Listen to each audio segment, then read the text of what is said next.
take what we know about our business and how do we take what we know about our customers, bring that together, and actually deliver on these omni-channel aspirations. So that's kind of a simplified view of about a 300-page deck I have of how we look at it. So when you boil all that down and you think about what we're trying to do for our customers, and what we ask people on the team to do is really keep this notion in mind that omni-channel is just really never having to start over again.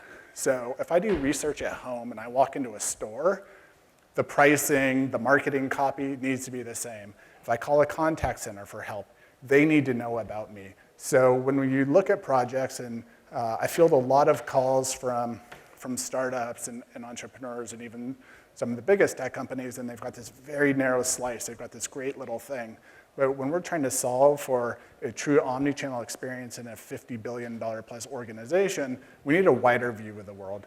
And it's something that I always hope folks take to heart is when we're trying to deliver on omni-channel, it can't be done in this very narrow offering. So real world, we know that every touch point, and these are just a few, has its own set of data and content and tools and whatnot. But that's not how customers shop. It's not this clean, linear function. There's been a lot made of the purchase funnel and how that's essentially disappeared because people bounce in and out of different touch points. And the notion of you start at the top of the funnel and you kind of work your way down and you make this clean, linear purchase has gone by the wayside, particularly over the last several years. So we need to be nimble enough, have systems in place, have interfaces in place that allow people to bounce around and not lose continuity in what it is they're trying to accomplish. So this is obviously very complicated and requires lots of technology and forethought. It's been really good to hear over the last couple of days about the focus on user experience, on product management, because that's what brings us forward. If everyone's off designing their own system to meet a very specific objective, you lose that sense of continuity in what it is you're trying to deliver to the customer. So we take great pains in laying out what this ecosystem looks like and kind of backcast from that ideal state how we get there and put a lot of thought in everything that we do to deliver the best experience. So how do you do that? So there's really the spine down the middle, or there's 5 key elements of omnichannel, and the 3 down the middle are really the enabler. So you need to know about your customers and have true insights. It's not enough to just have a collection of information, but what does that actually mean, and then what do you bring forward to make that meaningful? You need to have enterprise content strategy, so that could be marketing content, it could be product content. Content comes in all varieties, and then enterprise data, just supply chain, fulfillment, and whatnot. And off of that spine, you can do 2 things. You can do service innovation. You can create new lines of business, extend your core. And to the left, you can do experience innovation, which is really optimizing what it is you do. I'm going to talk mostly about that. It's around product management, user experience, and how we're asking people to really rethink what it is we bring forward and how we do it. So, like I said, I field a fair number of calls, and often they're very, very narrow in focus. And I have this app I want to sell you, but that is just another micro silo that somebody wants to bolt onto the ecosystem, and it doesn't solve. In fact, it creates more technical and experience debt. So, what we call, evolution to revolution. So today, and over the past number of decades, people have been designing for the container or the screen. So when someone has a request from the business or whatnot from customers, it's, I want a mobile app, I want a website, I want some discrete experience, and that's not a scalable model when you look at watches coming online and television apps and cars. You can't scale this model if all you're doing is solving for one screen.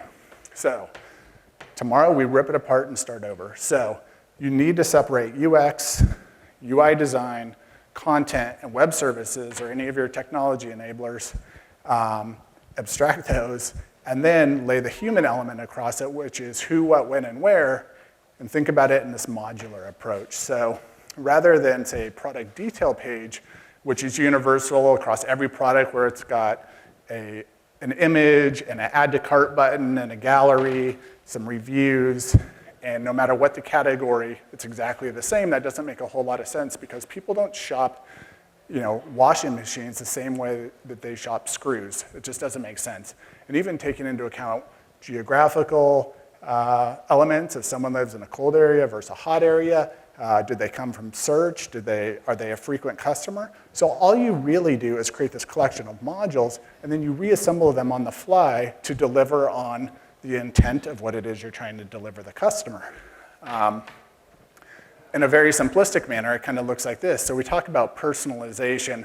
Personalization is much more than just product recommendations based on what you've already looked at.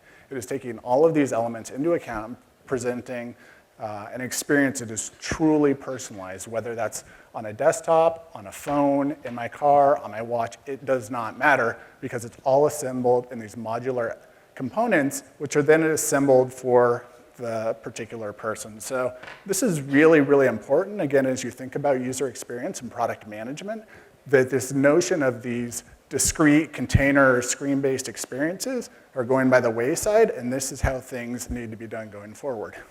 So a few mobile examples. I apologize because, actually, not yet. I have a video in here that doesn't work. So this is what I call our core mobile portfolio. On the far left, you see mobile web. So mobile web for us is about really highly efficient commerce. Essentially retail is made up of finding, selecting, locating, and buying. And mobile commerce, our website, is about helping you get through that process in the most efficient manner possible. So we have real-time inventory availability. We have reviews. We tell you the aisle and the bay in the store where you can find it. So you walk into a 100,000 square foot store, it's not always the easiest thing to navigate, so we help get you there. The two middle are native apps for iOS and Android. And then on the far right, which looks like a consumer app, is actually what we put in the hands of our store associates. So I've talked a little bit about this with some folks.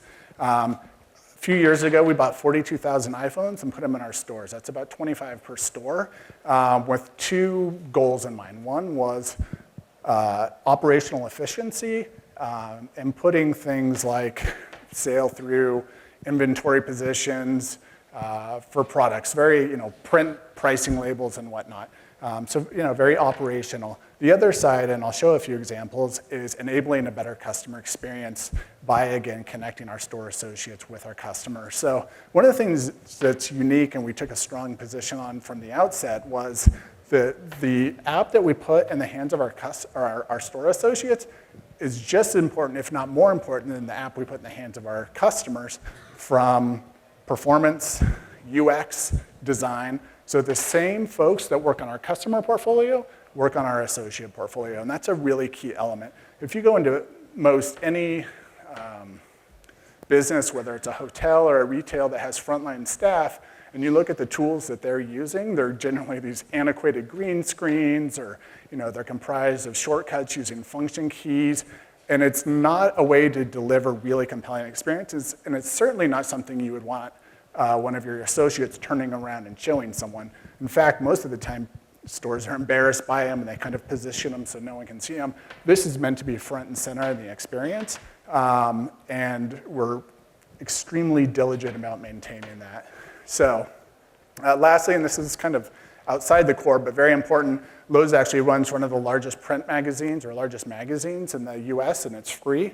It's called Creative Ideas. So this is an iPad app that we rolled out a couple of years ago, and it's just really meant to bring forward inspiration for our customers, so that when they're thinking about a kitchen remodel or painting a room, we present them with ideas, and they can be as elaborate as a whole kitchen makeover, or very simple projects that you can do in an hour or two. So this is the video that doesn't work. So I'll just speak to it for a second. So Product Locator is something we introduced about a year ago or so. And this is where I mentioned where we went in and mapped every single store and the products that live in those stores. So a massive undertaking, but again, you do a search for our product on any of our mobile properties, you can view all products. So you may not necessarily care if it takes 1 day or 5 days to get to, and we can fulfill it from any fulfillment node, whether that's a store, a distribution center, et cetera, or you can swipe over and see in stock. And that's specifically what is in stock at your local store. So if you're working on a project and you need to know that there's 40 of those tiles available, we have that inventory position and we tell you exactly where it is in the store. Of course, you could also do buy online, pick up in store and have it waiting for you. This is another video that unfortunately didn't make it, but if you go to iTunes, you can see this. This is our App Store preview that we rolled out with iOS 8. So iOS 8, as you know, came out recently. And one of the things we did late last year, every year Apple has their Worldwide Developer Conference at the exact same time. So we didn't know what they were going to do, but we knew, as they do every year, they were going to introduce some new capabilities. So we set aside months ahead of time capacity to absorb anything that they would announce that we would find useful so that we are ready to hit the ground running. So one of the things that they introduced at the developer conference earlier in the year was Touch ID. So we have a couple of applications for that. One is logging into your MyLowe's account, which is essentially your loyalty program. You can look up purchase history. The other is to remove friction from the actual commerce transactional part. So we were ready day one. It was a huge win for the team to be able to take that from the developer conference, work it into our work streams, test it, and then be ready on launch day. So Apple recognized that effort. We have this giant promo banner in iTunes, as well as great apps for iOS 8. And also one of only 2 retailers featured in the Touch ID section, and the only one that had brick and mortar locations. So when you're thinking about Lowe's is this retailer that's been around for almost 70 years, technology is at the heart of what we are doing to bring forward these experiences, and we invest in it and take it quite seriously, and you can see that in some of what's been delivered. So a couple of real-world examples. This is purchase history. So I show this one just to show the connection between our consumer app and our associate app, that at any time you can log into your account, look at your purchase history. If you want to reorder light bulbs and you can't remember, or mulch for your lawn, an associate can also do that same thing. So if you go into a store and you're like, I can't remember, you don't have your phone on you, they can look up your purchase history, which is super helpful from an experience point of view. One thing I didn't have enough time to cover, but if you click on, the associate clicks on any product, we actually change the entire UI of the app over to the consumer view. So there's someone has a question, say, about ratings and reviews, and they're talking to an associate, and rather than backing out of the associate app, launching the consumer app, searching for the product, and then bringing up ratings and reviews, the associate just hits one button, the entire UI changes, and it's right there. So again, this goes back to having this in-state experience in mind and then building towards that in a very diligent manner. And I don't know of anyone else that's doing this. So internet orders. So buy online, pick up in store is a large part of our business. A lot of folks do this, have it waiting at the front. So traditionally, when you buy online, pick up in store, and you go into a store, maybe they've got a printout, and they've walked around, and they've picked it. Maybe they've made some notes on it. Not in a very efficient process, clearly, and also it's not good for tracking and whatnot. So we just rolled this out very recently in the last few weeks, where that entire process is self-contained within our associates app. So an order comes in, alerts, orders. And again, just pay attention to the UX and the UI that we give our associates. So it comes in, there's a queue of orders. It's been assigned to an associate. It shows progress. It shows their what's been picked. They can stage it, place it for pickup. And then when it's done, they can actually tender the order, and it's a completely closed loop process. So an order comes into a manager. They assign it to an associate who picks it, who tracks the entire thing within this single app, tenders the order, and it's waiting for the customer. So good experience all around. The other thing that we've done, again, using the associate app to tie to the customer, is what we call associate sharing. So oftentimes you go into a store, talk about a project, and it may be complicated. You're trying to fix some plumbing, or you're thinking about building a new deck, and it's, you talk to an associate for an hour, it can be complicated, and maybe you're not ready to buy, you want to go talk to a spouse or whatnot. You don't want to lose all that knowledge that you just exchange with the associate. So what they can do is capture all the products, make notes about that conversation you just had, and then share it with you. So again, everything we do primarily is with that intent of removing friction from the process for the customer, making that in-store experience much better, and also helping the associate so that when that person comes back, they don't have to have that conversation for an hour again, and it's better for everyone. So they can share this either by putting it into someone's MyLowe's account, they can email it to them, or they can print it on one of the networked printers in the store. So you look at you enter their email address, it shows you a preview of what you're about to send them, you can print it, and if they're not a MyLowe's customer but they want to be, that's built into the process as well. So again, it's not just thinking about associate sharing and how do we enable that, it's thinking about the other benefits along the way. Drop in their information, and then you've completed that loop. So this is just a sliver of the capabilities we're bringing forward and continue to push on a daily basis. I'm out of time, but if there's any questions, I just saw a hand. It's bright, but I saw one in the. For which parts?